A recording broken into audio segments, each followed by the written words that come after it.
महाराष्ट्र माझा, प्रत्येक गावातून आणि प्रत्येक जिल्ह्यातून थेट तुमच्यापर्यंत।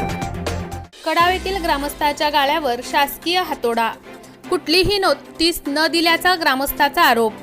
नरेश कोळंबे, कर्जत मुरबाड रस्त्यात असलेल्या कडाव ग्रामपंचायत मधील गायरान जमिनीवर नवीन बांधकाम केल्याचा ठपका ठेवत आज पोलीस अधिकारी व तहसीलदार यांच्या समक्ष दुकानाचे गाळे जमीनदोस्त करण्यात आले।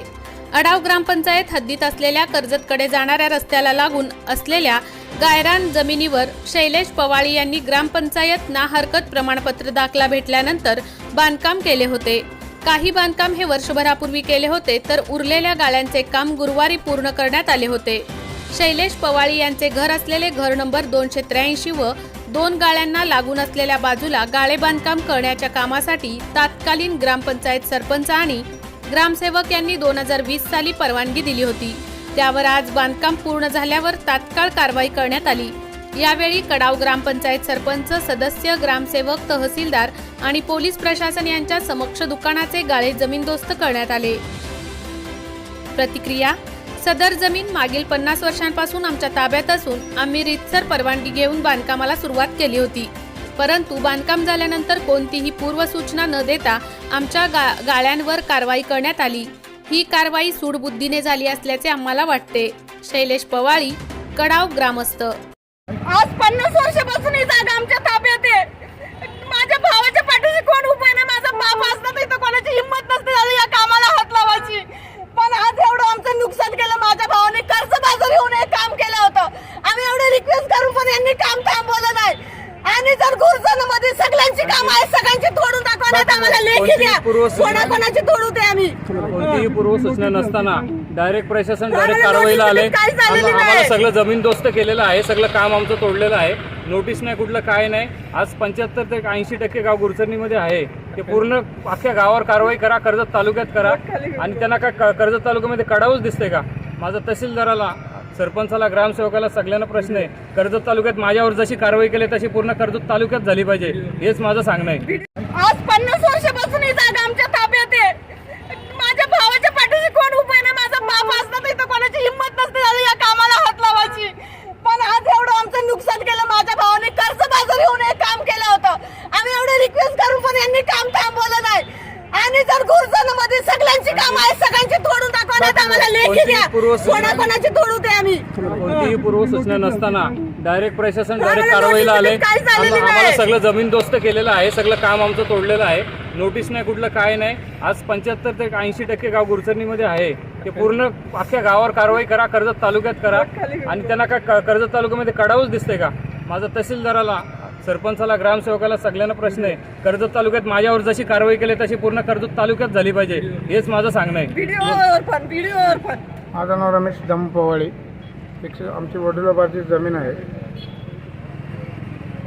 50-60 वर्षापासून वैभव असून माझ्या नावाचा ग्रामपंचायतमध्ये अर्ज नसतानाही, माझ्या मिसेसच्या नावाचा अर्ज नसतानाही, बांधकामाचं परमिशन असताना माझ्याकडे बांधकामाचं परमिशन असताना अचानकपणे येऊन प्रशासकीय अधिकारी व ग्रामपंचायतवाले, महसूलवाल्यांनी माझं बांधकाम तोडले, त्याबद्दल मी निषेध व्यक्त करीत आहे।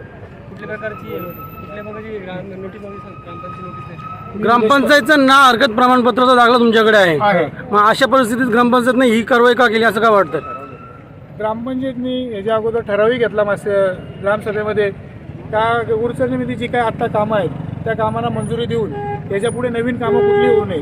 पण आमचं काम हे अगोदरच झालेलं होतं, तरी पण एक राजकीय हेतूने आणि ग्रामपंचायतीने सूडबुद्धीच्या भावनेने हे अतिक्रमण, आमचं जे काही काम होतं ते अतिक्रमण दाखवून एवढ्या वर्ष आम्ही 70 वर्ष वहिवाट, आमचा तिथं तबेला होता, आम्ही घर होतं आमचं, आमची बोरिंग आहे तिथं, आमचे स्वतःचे व्यवसाय, त्याच्यावरतीच आम्ही आज आमचा उदरनिर्वाह करतोय।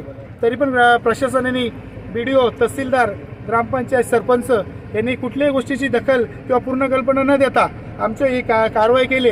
आता आमचा उदरनिर्वाहाचा प्रश्न प्रशासनाने कुठल्या प्रकारे करणार आहेत, नसेल करत तर आम्ही बेमुदत उपोषणाला बसू आणि मी आत्मदानाचं हे देतो। आम्हाला जे काही कारवाई केली याची आम्हाला लेखी ही आम्ही द्यावी का आम्ही कुठल्या पद्धतीने आणि कोणाच्या सांगण्यावरही कारवाई केले, आणि हा राजकीय जर हेतू असेल कोणाचा तर त्यावरती प्रशासनाने कारवाई करावी। आणि कडाव गाव हे जवळजवळ 70% गुरचरणीमध्ये आहे।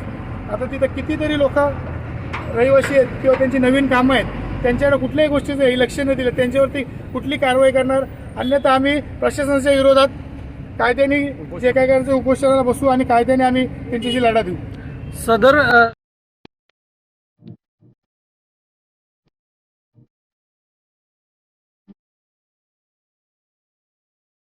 मोठे वेणगाव येथील आयुष्य फार्म हाऊस, जिथे तुम्ही घेऊ शकता तुमच्या परिवारासह सुट्टीचा आनंद. निसर्गाच्या सानिध्यात आणि कर्जत शहरापासून अवघ्या हाकेच्या अंतरावर असलेलं आयुष्य फार्म हाऊस पर्यटकांसाठी सज्ज आहे. राहण्याची व जेवणाची उत्तम प्रकारे सोय, तसेच स्विमिंग पूल, रेन डान्स, एसी रूम, खेळण्यासाठी ऐसपैस जागा, गेम आणि आकर्षक गार्डन तसेच सर्व सोयी सुविधा उपलब्ध.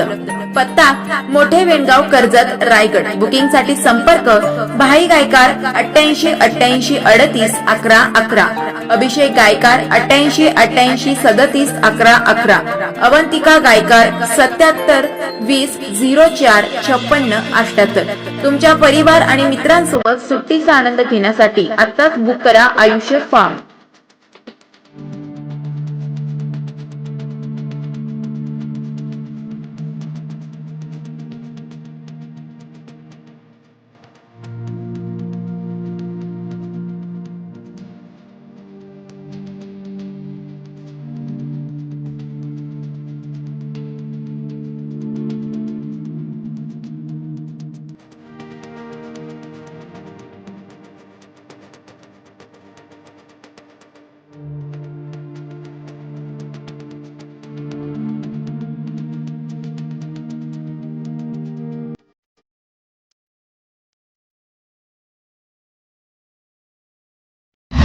महाराष्ट्र माझाला सबस्क्राईब करा आणि बाजूचा बेल आयकॉन प्रेस करून मिळवा आपल्या परिसरातील ठळक आणि ताज्या घडामोडी.